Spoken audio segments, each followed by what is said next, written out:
Be seated, बैठे। Thank you sir. तो आपका टोकन नंबर क्या है? सर 420। 420। तो अभी आप अपना इंट्रोडक्शन दीजिए बोर्ड को, जिसमें आपकी पहचान ये टोकन नंबर है, अपना नाम, कास्ट और बर्थ प्लेस जहाँ से है, नेटिव प्लेस, उसका प्रयोग मत कीजिएगा अपने इंट्रोडक्शन में, जिससे बोर्ड आपके बारे में जाने और समझिए उसी आधार पर आपका फिर साक्षात्कार आगे बढ़े। प्लीज़। सर मेरा टोकन नंबर 420 है और सर मैंने अपनी स्कूलिंग जवाहर नवोदय विद्यालय से की है और उसके बाद सर मैंने graduation and post graduation Mahatma Jyotiba Phule Rohilkhand university Bareilly से किया है। Okay. And sir this is my first attempt and first interview. Very good. Yes sir. कोई और चीज़ अपनी पर्सनालिटी के बारे में बताना चाहें, क्योंकि बोर्ड ने मौका दिया है, ये तो एजुकेशन हो गया। Yes sir. हम ये जाने आप क्या हैं, तो कुछ बोलना चाहेंगे?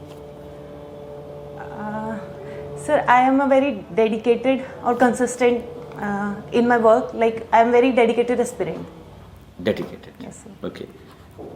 कोई कैसे आप इस चीज़ को बता सकते हैं? जैसे मैंने माना कि ये एक इंग्लिश का वर्ड है बस। Yes sir. अपनी लाइफ में या अपने कोई एक्सपीरियंस से बताइए जिससे बोर्ड कन्विंस हो जाए। ओके सर, एज मैं अपनी स्टडीज़ में लगी हुई हूँ तो सर ये मेरा फर्स्ट अटेम्प्ट था और इसमें मतलब जो मैंने 1-1.5 साल इसके लिए पढ़ाई की है बहुत कंसिस्टेंट बेसिस पे की है, बहुत डेडिकेशन के साथ की है। तो इसमें बहुत सारी चीज़ें ऐसी थी जैसे फैमिली फंक्शंस हैं, सब है, तो वो मैंने सब सेक्रीफाइस किए हैं इसके लिए। तो वो मुझे लगता है कहीं ना कहीं सर मेरे डेडिकेशन को शो करता है। अच्छा, और क्या लास्ट एजुकेशन रही आपकी? Sir masters. किस में और कब? Sir history 2022। हिस्ट्री 2022। हाँ जी, ओके। हिस्ट्री हाँ जी सर। कहाँ के, जैसे अगर हम हिस्ट्री की बात करें यस सर। तो इतिहास के बारे में कहा जाता है कि इतिहास अपने आप को दोहराता है। Yes sir. History repeat itself. Believe करते हैं आप? सर इतिहास अपने पैटर्न को कहीं ना कहीं रिपीट करता है, ऐसा नहीं है कि एग्जैक्ट वे में उसको रिपीट करता है। कुछ कुछ जो सिमिलरिटीज़ होती हैं सर, जैसे वॉर्स है, वॉर्स पहले से होते हैं और वो अभी भी, जैसे हमने देखा वर्ल्ड वॉर भी हुए हैं, तो सर वो कहीं ना कहीं पैटर्न को रिपीट करता है but not in exact form. अच्छा, आज के हालात में कुछ इसको बताइए। वर्ल्ड वार तो जैसे आज का कोई करंट कोई ऐसी बात चल रही हो, पॉलिटिक्स से हो, वो सोसाइटी से हो, इकोनॉमी से हो, जिससे आपको दिख रहा हो पैटर्न और रिपीट? सर रिपीट हम सोसाइटी में अगर हम बात करें तो सर जैसे वीमेंस को हम कहते हैं कि जो वैदिक एज थी वहाँ पे उनको मतलब इक्वल राइट्स थे कहीं ना कहीं, तो सर उस चीज़ को हम रिपीट करने के लिए हम मतलब उसी चीज़ को हम लाने के लिए फिर से तो वही चीज़ें हम रिपीट करें कि वीमेन एम्पावरमेंट पे हम फोकस कर रहे हैं कि वीमेंस को इक्वल राइट्स मिले, उनका इक्वल से हो सोसाइटी में। अच्छा, ये हिस्ट्री को लेकर इतना मतभेद क्यों रहता है? आप देखिए, कोई पावर में आता है तो अपने हिसाब से हिस्ट्री बताने लगता है। अभी आप रीराइटिंग ऑफ हिस्ट्री की बात कर रहे हैं। सर हमारे होम मिनिस्टर ने एक शब्द कहा कि हम रीराइटिंग तो नहीं चाहते लेकिन रिकॉन्स्ट्रक्शन ऑफ इंडियन हिस्ट्री चाहते हैं। इन शब्दों में क्या अंतर है कि रीराइटिंग और reconstruction of history? Sir rewriting तो सर हिस्ट्री को फिर से लिख देना, रिकॉन्स्ट्रक्शन मतलब उसमें जो चीज़ें कहीं ना कहीं जो पहले जिनको प्रायोरिटी नहीं दी गई थी उनको हमें उभार के लाना है और चीज़ों को बैलेंस्ड फॉर्म में हमें मतलब लिखना चाहिए, जहाँ तक मैं समझ पा रही हूँ। अच्छा, चलिए, जैसे आपको मौका मिले, यस सर। आपको एजुकेशन मिनिस्टर ने सलाहकार के रूप में चुन लिया यस सर। और बोलते हैं कुछ ऐसी बात जो अभी हमारी हिस्ट्री में मिसिंग है, तो क्या बातें आप इसमें लाना चाहेंगी? सर हिस्ट्री अभी तक जो हमारी सारी हिस्ट्री लिखी हुई है सर कहीं ना कहीं वो पॉलिटिकल हिस्ट्री, तो उसमें सोसाइटी को थोड़ा सा कम, जैसे जो हमारे जो डाउन ट्रोडन सेक्शन है उस पर थोड़ा सा कम एम्फेसाइज करा गया है और रीजनल हिस्ट्री पे सर कम फोकस करा गया है, तो सर वहाँ पे थोड़ा काम करने की ज़रूरत है। और सर दूसरा इसमें मतलब हिस्ट्री में हमें थोड़ा सा डिस्प्यूट इसलिए भी है अभी जो है कि उसमें देखने को मिलता है कि कुछ सेक्शन को सर बहुत ज़्यादा मतलब वेटेज मिला हुआ है जबकि कुछ सेक्शन को उसमें छोड़ा हुआ है, तो हमें उनको भी थोड़ा प्रॉपर वेटेज देना चाहिए। अच्छा, अभी कुछ ऐसे नायक नायिकाओं के नाम आ रहे हैं जो सही में बहुत कम पढ़ा गया है, तो 3-4 जो आजकल बहुत हैं, तो कुछ बताएं। उसमें एक महिला व्यक्तित्व का भी नाम बताएं जिनके बारे में रिकॉन्स्ट्रक्शन ऑफ हिस्ट्री में काफ़ी जोर दिया जा रहा है। सर लोकल लीडर्स हैं सर, महिला तो मैं नहीं याद कर पा रही हूँ, जैसे महावीर हैं सर कोई हिस्ट्री से, मतलब I am not able to. Mahavir तो पूरे इतिहास में इतने सारे हैं, भगवान भी हैं। कोई बात नहीं। आपने कोई गजनी गोरी के समय का कोई ऐसी हमारी एक लीडर का नाम सुना हो जिसने लड़ाई करके जो बड़े बड़े वंश हार गए हों लेकिन उन्होंने हरा दिया हो, ऐसा कुछ? सर ये भीम फर्स्ट वो आ रहा है कि भीम फर्स्ट सोलंकी, लेकिन उसके पीछे जो एक फीमेल कैरेक्टर थी, चलिए अभी फिल्म भी बन रही है, अब इंडिया जान जाएगा। Okay sir. चलिए, अच्छा ये बताइए इतिहास की एक सबसे बड़ी विडंबना है कि विजेताओं के दृष्टिकोण से लिखी गई है। ये हमारे एनएसए साहब का कहना है कि हुआ क्या, जुआ आया, आप तो रूल होते चले गए, आप हमेशा गुलाम बनते चले गए। तो इसीलिए जो रीजनलिज्म है या फिर हमारे जो स्थानीय नायक हैं वो छुपते चले गए और उनका विजन, उनका अप्रोच जो है ज़्यादा हावी होता गया जो यहाँ के विजेता थे। इस बात को आप मानते हैं? अभी जो हमारा इतिहास लेखन है वो भी इसी कारण से प्रभावित है। सर ये हिस्ट्री जब मतलब लिखते थे वो सब पेट्रोनेज में ही लिखते थे, जो रूलर की पेट्रोनेज होती थी। तो सर वो ज़्यादा से ज़्यादा जो रूल कर रहा होता था उसको ग्लोरीफाई करते थे। तो सर जो दूसरी और सोसाइटी के जो सेक्शंस हैं वो उसमें छूट जाते थे। तो सर कहीं ना कहीं ये बात मतलब है कि वो हिस्ट्री पेट्रोनेज उसमें लिखी हुई है। और सर अगर हम अब के लिखने के लिए उसको एविडेंसेस देखते हैं तो हम उन्हीं बुक्स को रेफर करते हैं। तो वहाँ से फिर हमें सर उनकी पॉजिटिव साइड्स दिखती हैं, नेगेटिव साइड्स हमें नहीं दिख पाती हैं। ओके, आज का पेपर पढ़ा आपने? No sir. क्यों? सर मैं थोड़ा दूर से आई थी तो सर ट्रैवलिंग में उसमें टाइम निकल गया, मैं पढ़ नहीं पाई। नासिज्म और फासिज्म में डिफरेंस बताइए। Sir fascism that was developed in Italy and sir Nazism वो जर्मनी में हुआ था। एंड सर फासिज्म जो है दैट वाज मुसोलिनी ने इसको स्टार्ट किया था। एंड सर नाजिज्म जो है ये हिटलर से एसोसिएटेड है। एंड सर इनमें दोनों में डिफरेंस बताना है। हाँ सर, तो इसमें क्या है, नाजिज्म जो था सर दैट वाज ज़्यादा रेडिकल उसको देखा जाता है हमें कि उसमें ज़्यादा सर जाति के नस्ल भेद अगर हम कहें उसमें ज़्यादा था। जैसे उसने जो जूस थे जर्मनी में सर उनको गैस चेम्बर्स। आइडियोलॉजी में क्या डिफरेंस है? आप तो हिस्ट्री बता रहे हैं, दोनों आइडियोलॉजी में बेसिक डिफरेंस क्या है? दोनों आइडियोलॉजी हैं, उनमें कोई डिफरेंस है? सर दैट ये ज़्यादा रेडिकल है, फासिज्म थोड़ा कम रेडिकल है। और दोनों सर वैसे मिलिट्री बेस्ड है, दोनों की मिलिटराइजेशन करना है, ग्लोरिफिकेशन करना है। दोनों में कोई डिफरेंस ही नहीं है आपकी नज़र में? मैं तो डिफरेंस पूछ रहा हूँ। Nazism is more bigot and more radical in comparison of fascism. That is only difference. तो और सोचिए, इतना छोटा डिफरेंस नहीं होता है। दो आइडियोलॉजीज होते हैं और बड़ा डिफरेंस होता है। पैट्रियोटिज्म में और नेशनलिज्म में क्या डिफरेंस है? Sir nationalism which shows patriotism sir love for country and nationalism sir कहीं ना कहीं अगर हम उसको एक्सट्रीम फॉर्म में ले जाएं तो वो नेगेटिव कोनोटेशन हो जाता है। सॉरी, अगर उसको एक्सट्रीम हो जाए वो नेशनलिज्म सर, जैसे ये एक्सट्रीम तो किसी भी चीज का होगा तो खराब हो जाएगा। ये तो कोई मतलब नहीं हुआ। दोनों में डिफरेंस क्या है? तो एक्सट्रीम तो किसी भी चीज का बुरा हो जाएगा। सर पेट्रियोटिज्म कहीं ना कहीं सर इंडिविजुअल होता है and nationalism collective form of patriotism. फिर से बोलिए एक बार, फिर से रिपीट कीजिए जो बोला आपने। जो बोला अभी सर, पेट्रियोटिज्म इंडिविजुअल की सर जो फीलिंग्स होती हैं toward nation and nationalism collective form. ये तो नहीं होता। क्या, कोई बात नहीं। यूपी गवर्नमेंट की 3 ऐसी प्रमुख योजनाएं बताइए जो वुमेन के लाइफ को रियली ग्राउंड लेवल पे चेंज की है यूपी गवर्नमेंट की। यूपी गवर्नमेंट सर मिशन शक्ति, तो उसने सिक्योरिटी को इन्हांस किया है। तो वीमेन आर मोर सर वो ज़्यादा काम कर पा रही हैं और ज़्यादा सिक्योरिटी के साथ वो घूम पा रही हैं। इनसे दूसरा कन्या सुमंगला योजना, उसमें से फाइनल असिस्टेंट जो है उनको प्रोवाइड कराई जाती है। तो सर इससे फीमेल इन्फेंसिटाइड भी कम हुआ है और सर उनकी जो एजुकेशन का जो खर्च है उससे जो पेरेंट्स को थोड़ा मतलब डर लगता है कि हाँ उनको पढ़ाना है, तो उसमें भी हेल्प मिली है। और एक और सर मातृवंदना योजना, ये तो केंद्र सरकार की है। ओके सर, राज्य सरकार की। Sir I am not able to recall. कोई बात नहीं। यूपी 1 ट्रिलियन इकॉनमी बनना चाहता है। उसके लिए क्या क्या हिंडरेंसेस है जिसको ओवरकम करके हम 1 ट्रिलियन इकॉनमी हो सके? अभी इकॉनमी कितनी है और क्या क्या करने पे हम 1 ट्रिलियन इकॉनमी हो सकते हैं? सर अभी एक्सपेक्टेड सर 36 लाख करोड़ की हमारी जो इकोनॉमी है वो हो जाए जीएसडीपी। एंड सर 1 ट्रिलियन करने में सर जो हिंड्रेंसेज हैं वो है सर, एक तो लैंड एक्विजिशन का इशू है हमारे यहाँ पे। जो भी हमें अगर इंडस्ट्रीज इस्टेब्लिश करनी है सर, तो और उसके जो भी हमें इंफ्रास्ट्रक्चर क्रिएट करना है उसमें लैंड एक्विजिशन का इशू आता है। थोड़ा सर हमारे इंफ्रास्ट्रक्चर इन्वेस्टमेंट का भी इशू है कि सर इन्वेस्टमेंट उतनी अट्रैक्ट नहीं कर पा रहे हैं sir. That is due to कहीं ना कहीं weak law and order. Weak in law and order? दुनिया में यूपी के लॉ एंड ऑर्डर को लोग इतना अप्रिशिएट कर रहे हैं। सर अभी वो हम काम कर रहे हैं उस पर, बहुत सारी चीज़ें सही हुई हैं, अभी भी आपको लेकिन लगता है कि लॉ एंड ऑर्डर यूपी का वीक है? सर जैसे अगर हम पूर्वांचल की बात करें तो सर पूर्वांचल में भी अभी कहीं ना कहीं भू माफिया, लैंड माफिया, सर ये लोग हैं। अभी भी हैं? सर कुछ कुछ हैं अभी भी। कहते हैं कि यूपी में तो माफिया वर्ड पास्ट हो चुका है। सर नॉट दैट पास्ट, अभी सर कुछ ना कुछ सर परसिस्ट कर रहे हैं सर लोकल लेवल पे। अच्छा, और सर ये कनेक्टिविटी का इशू है हमारे। लैंडलॉक्ड स्टेट को लगता है कि 1 ट्रिलियन इकोनॉमी बना जा सकता है? सर अगर हम सब मैन्युफैक्चरिंग पे, अपने इंफ्रास्ट्रक्चर पे काम करें तो सर बनाएंगे। मैन्युफैक्चरिंग को रॉ मटेरियल लाने के लिए और भेजने के लिए दोनों को पोर्ट्स की ज़रूरत होती है। Yes, sir. यूपी के पास नहीं है। Yes, sir. तो कैसा नहीं है कि ये बहुत एक हाइपोथेटिकल 1 ट्रिलियन इकोनॉमी का कंसेप्ट दिया जा रहा है?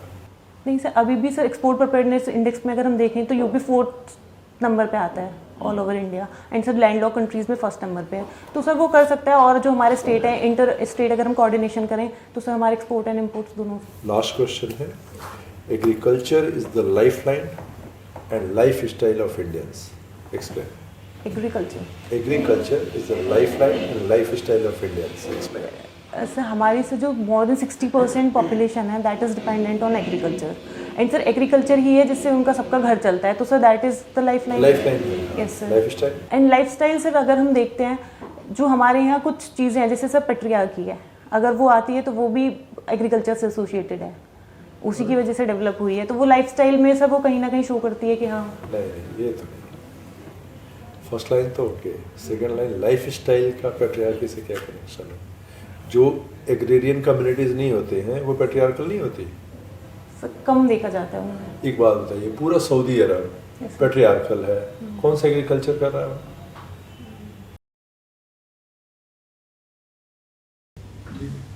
जी,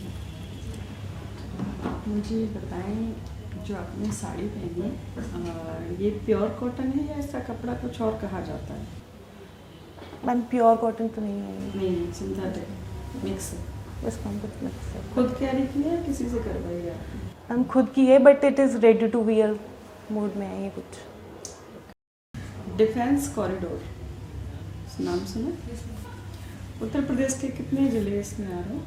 मैम पहले मैम 6 थे, बट अभी ये उन्नाव में भी एक्सपेंड कर दिया है तो 7 हो गए हैं अब। एक यूपी से एक ड्रॉ कीजिए लाइन, इसको डिसेंडिंग ऑर्डर में लगाइए। डिसेंडिंग ऑर्डर में लगाइए। Okay ma'am, Agra, Aligarh, Lucknow, Kanpur and Chitrakoot and Jhansi. ठीक है। और आप मुझे ये बताइए कि पश्चिमी उत्तर प्रदेश से आप बिलोंग करती हैं। पश्चिमी उत्तर प्रदेश में आप रही हैं, पली बड़ी हैं वहाँ पर, और आपकी posting as a SDM Ballia में हो जाती है, और वहाँ पे एक खाद का नाम है यूरिया, जो सरकार प्रोवाइड करवाती है सरकारी केंद्रों पर। आपको पता चलता है कि सरकारी केंद्र की जो यूरिया खाद है वो ब्लैक हो जाती है, कुछ जो वहाँ के अधिकारी हैं उनके सहयोग से या किन्हीं के सहयोग से, और वो ब्लैक में जो एक पैकेट है 1400 रुपये का था, लेकिन ब्लैक में वो 2000 का बेचा जा रहा है। कुछ स्थानीय ग्रामीण लोग आपको सूचना भी दे रहे हैं, तो आप क्या एक्शन लेंगी इस पे? कैसे अपने तहसील के 250 गांव हैं उनको कैसे संतुष्ट करेंगी इस खाद वाले मैटर को लेके? और वो चूँकि आप ध्यान रखिएगा, आपका जो पश्चिमी उत्तर प्रदेश है, जो बलिया का क्षेत्र है, उसका कल्चर बहुत अलग है, तो बताइए। मैम सबसे पहले तो मैम इसमें मैं एज ए SDM इसमें थोड़ा इन्वेस्टिगेट करूँगी एविडेंसेस कि हाँ वो सच में ब्लैक मार्केटिंग हो रही है, और जब वो होगा तो मैम जो कंसर्न अथॉरिटीज़ होंगी उनको फिर अकाउंटेबल होल्ड करूँगी कि ऐसा क्यों हो रहा है, एंड मैम उन्हीं को कहूँगी कि मतलब ऐसी चीज़ें नहीं होनी चाहिए। इसमें मोर टेक्नोलॉजी इंटीग्रेशन अगर हम कर दें कि हाँ कितने हमारे पैकेट्स आ रहे हैं और कितने वो जो हमारी सप्लाई जो साइट है वहाँ से कितने सप्लाई हो रहे हैं, तो मैम अगर हम इस पर सर्विलांस मतलब अच्छा रखेंगे तो ये चीज़ें हो जाएंगी। और जो हमारे फार्मर्स हैं फिर उनको मैम हम थोड़ा जो उनके लीडर्स होंगे उनको हम उनसे हम बात कर सकते हैं कि अब अगर ऐसा हुआ है आगे से नहीं होगा, और अभी जो है ये सारी सप्लाई जो है ये सब मतलब नॉर्मल हो जाएगी। ठीक है। भारत सरकार ने अभी रिसेंटली एक मनरेगा की जगह एक नई स्कीम लेके आई है, तो उस स्कीम में क्या ऐड किया है और क्या हटाया है, क्या ये सही है? मैम ये मनरेगा को वीवी राम जी ये स्कीम है, इसने फिर से रिप्लेस पूरा किया नाम है। लीजिए। VB G Ram G. Okay sir. क्या है full form? Sir that is Viksit Bharat guarantee for Rozgar and Ajeevika mission Gramin. तो मैम इसमें इस पे जो चेंजेस हुए हैं, पहले मनरेगा में 100 डेज़ का एम्प्लॉयमेंट था, इसमें मैम 125 डेज़ किया है। एंड जो मैम मनरेगा था वो डिमांड ड्रिवन था कि अगर आपको डिमांड है कहीं पे भी हमारे एम्प्लॉयमेंट की तो एम्प्लॉयमेंट प्रोवाइड कराते थे। एंड मैम ये जो न्यू स्कीम है इसमें हमारा सप्लाई ड्रिवन है कि अगर हमें कहीं पे काम है तो गवर्नमेंट नोटिफाई करेगी, उसके बाद वहाँ पे हम लोगों को एंगेज करेंगे। ठीक है। उत्तर प्रदेश में पश्चिम उत्तर प्रदेश आलू की बहुलता के कारण जाना जाता है। आलू की खेती अच्छी खासी होती है, 44% से ज़्यादा। तो अभी एक नया सेंट्रल केंद्र बना है, आलू केंद्र अनुसंधान केंद्र। वो वर्तमान में अभी उत्तर प्रदेश पश्चिम उत्तर प्रदेश में किस जिले में बना है? सर अच्छा एक चीज़ बताइए, अभी ऑरेंज इकोनॉमी बहुत चर्चा में है, कुछ बता सकते हैं क्या है orange economy? Sir that is related to creators economy. जो अभी हमारा ये जो टेक प्लेटफॉर्म्स पे सर जो ये क्रिएटिविटी है सर, इसमें AVGC आता है specially, that is animation, video games and comics and gaming. So, do you think that it is going to be a new growth engine for our country? Sir जो हमारा भी youth है that is take enabled और वो बहुत इसमें engage हो रहा है। और सर अभी हम देख रहे हैं कि इससे जो अर्निंग्स हो रही हैं वो भी बहुत ज़्यादा है, ये रेवेन्यू क्रिएट कर रहा है। तो सर ये अगर हम इसमें प्रॉपर स्किल्ड कर देंगे हम अपने यूथ को तो वो और अच्छे से इसको यूटिलाइज कर पाएंगे, that will contribute more to our economy. तो यूनियन बजट में इसके लिए कुछ प्रोग्राम प्रावधान किए गए हैं? यस सर, वो जो क्रिएटर्स लैब हैं सर उनको स्कूल्स में हम इस्टेब्लिश करेंगे, हायर एजुकेशन इंस्टीट्यूशंस में, एंड सर जो सेकेंडरी स्कूल्स होते हैं उनमें। ठीक है, बताइए यूपी सरकार का अभी बजट आया है, यस सर। उसमें महिलाओं और युवाओं के लिए क्या क्या प्रावधान किए गए, पोजीशन आपने देखा है, पढ़ा? सर कुछ थोड़ा पढ़ा है अभी महिला और यूथ के लिए। सर महिलाओं के लिए sir I am not able to recall right now. Dry port सुना है आपने? क्या sir? Dry port, dry fruits. Dry fruits नहीं, ड्राई पोर्ट Yes, sir. नहीं सुना? ठीक है, बताइए नक्सलिज्म, टेररिज्म और एक्सट्रीमिज्म में क्या डिफरेंस है? सर टेररिज्म होता है सर वो अपनी आइडियोलॉजी को सर मनवाने के लिए जो यूज़ करता है, दैट वायलेंस यूज़ करता है और अपना टेरर क्रिएट करने की कोशिश करता है सोसाइटी में। And sir Naxalism on the other hand वो चाहते हैं कि जो उनकी जो राइट्स हैं सर वो अपने राइट्स के लिए, वो कहते हैं कि हम अपने राइट्स के लिए लड़ रहे हैं क्योंकि उनके साथ वो कुछ चीज़ों से पीड़ित रहे हुए हैं, जैसे बहुत ज़्यादा पॉवर्टी है। नक्सलिज्म और माओइज्म में क्या फर्क है फिर? सर माओइज्म एक्सट्रीम फॉर्म में है नक्सलिज्म की, वो इसी से इंस्पायर्ड है वैसे। आइडियोलॉजी तो इसमें भी, नक्सलिज्म में भी आइडियोलॉजी है, टेररिज्म में भी आइडियोलॉजी, बेसिक डिफरेंस क्या है दोनों में? अच्छा, एक्सट्रीमिज्म क्या है फिर? एक्सट्रीमिज्म भी सर वो जैसे इथिकल एक्सट्रीमिज्म हो जाए, वो अपनी सुपीरियरिटी को अपनी इस्टेब्लिश करने के लिए अगर क्लैशेस वो तो रीजनलिज्म हो गया। फिर एक्सट्रीमिज्म क्या है फिर? सर एक्सट्रीमिज्म भी इन्हीं की कंबाइंड फॉर्म है सर। आपने लिखा है अपने हॉबी में बैडमिंटन खेलना, बैडमिंटन कैसे आपको एडमिनिस्ट्रेशन को चलाने में सहयोग करेगा? मान लिया एज SDM आप पोस्टेड हैं कहीं, तो आपका जो हॉबी है वो कैसे आपको इसमें हेल्प करेगा चलाने में? सर पहले तो सर जो बैडमिंटन है वो फोकस एनहांस करता है आपका, तो आपका जो सारी पॉलिसीज़ एग्जीक्यूशन सब में, तो इसमें सब फोकस को आपके इनेबल करेगा। ऐसे दूसरा डिसीजन मेकिंग में भी हेल्प करेगा क्योंकि आपकी वो मेंटल अवेयरनेस को थोड़ा मतलब इम्पैक्ट करता है, तो सर उसमें हेल्प करेगा। अच्छा, यूपी में क्लासिकल डांस जो है इंडिया का, कौन सा क्लासिकल डांस है जो यूपी से बिलोंग करता है? सर कथक। कथक। 2-3 नाम बता सकते हैं जो यूपी से बिलोंग करते हैं कथक के? सर बिरजू महाराज, अच्छन महाराज, लच्छन महाराज। ठीक सर। वन मोर क्वेश्चन है सर, आप मुझे सिंपल एक बता दीजिए क्वेश्चन कि आपने, मैंने साड़ी के बारे में पूछा था पहले, अभी अमेरिका से कुछ डील साइन हुई है, जानती हैं आप? हाँ, मुझे बताइए कि उत्तर प्रदेश में टेक्सटाइल का क्या ग्रोथ है, टेक्सटाइल के क्या एरिया हैं, क्या यूपी इसमें अच्छा काम करता है क्या टेक्सटाइल में? इसमें मैम यूपी का जैसे मैम सिल्क साड़ी हैं, सिल्क प्रोडक्ट हैं, तो सर मैम वो बहुत फेमस है, उसका एक्सपोर्ट होता है। कानपुर से मैम लेदर के भी प्रोडक्ट्स हैं, तो मैम उनका एक्सपोर्ट। लेदर टेक्सटाइल में आएगा? सॉरी मैम, हाँ मैम ये चिकनकारी का टेक्सटाइल है हमारा, लखनऊ से चिकनकारी है ये, तो मैम ये है, तो लखनऊ हो गया, कानपुर हो गया मैम, यहाँ से हम टेक्सटाइल में कर सकते हैं। अच्छा, अभी जो विवाद उठ रहा है इसी मैम के क्वेश्चन में कि बांग्लादेश कि हमारा सबसे बड़ा जो कंपटीटर है, आपको बड़ा आश्चर्य होगा, बांग्लादेश है। Yes sir. और अमेरिका यूएस में जो हमारा एक्सपोर्ट होता है उसकी तुलना में बहुत कम होता है।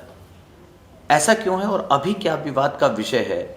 और विपक्ष ने जो मुद्दा उठाया है कि बांग्लादेश ने ज़्यादा बढ़िया डील कर ली है इंडिया से, इस इशू को पढ़ा आपने?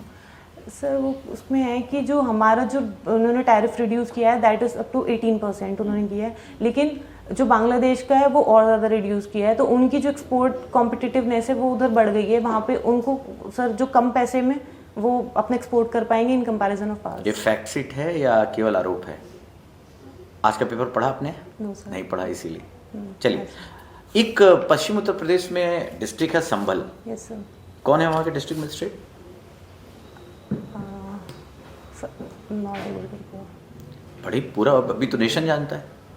सर नाम हो अच्छा, ऐसा संभल में क्या हुआ पिछले कुछ दिनों में? Yes, sir. और ऐसा क्या, आप वहाँ की रहने वाली हैं शायद, तो ऐसा वहाँ क्या सही में चीज़ें थी जो बहुत अच्छे गवर्नेंस की एक इमीडिएट नीड थी?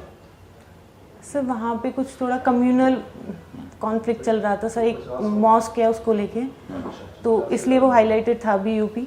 एंड सर गवर्नेंस का सर इसमें जो राइट्स हो रहे थे उसमें से सर्वे जो होने वाला था वहाँ से कुछ वायलेंस हो गई थी। लगभग क्या पॉपुलेशन का, अगर हम रिलीजन बेस्ड सेंसस की बात करें तो क्या रेशियो है वहाँ आपके यहाँ? सर संभल सिटी में sir that is equal to 50-50 kind of. 50-50। Yes sir. और ऐसा बात आई थी कि मतलब कोई खास रिलीजन खासकर अपनी ताकत का इस्तेमाल करके और इलीगल उसके द्वारा बाकी लोगों की चीज़ों को एक्वायर कर रहा था, है ना? और जिस तरह से ये सारी चीज़ें हुई, है ना, बहुत सारे बुलडोजर चले, ये सही लगता है आपको इस तरह के बुलडोजर चलाना इस रिलीजियस उसको लेकर? नहीं सर ये सही नहीं है। सही नहीं। ठीक है, last question from the board. अभी जैसे पूरे वर्ल्ड जियोपॉलिटिक्स को देखो तो क्या लगता है कि इंडिया खासकर 25 में, आप देखिए ऑपरेशन सिंदूर सुना? Yes sir. ऑपरेशन सिंदूर से क्या लर्निंग्स मिली? बहुत सिंपल सी बताओ, what is the learnings for India of this operation Sindoor? Sir operation Sindoor से एक तो सर हमें अपनी स्ट्रेंथ का पता चला है कि हम कहाँ स्टैंड करते हैं अपने डिफेंस को लेके। एंड सर दूसरा ये कि अगर इससे हमें एक और जो हमें लेसन मिलता है ये है कि सर अगर कोई हमें हार्म करने की कोशिश कर रहा है तो हमें बहुत टाइम तक ऐसा नहीं है कि मतलब अपने डिफेंस में हमें एक्शन लेना चाहिए। Thank you. Thank you sir.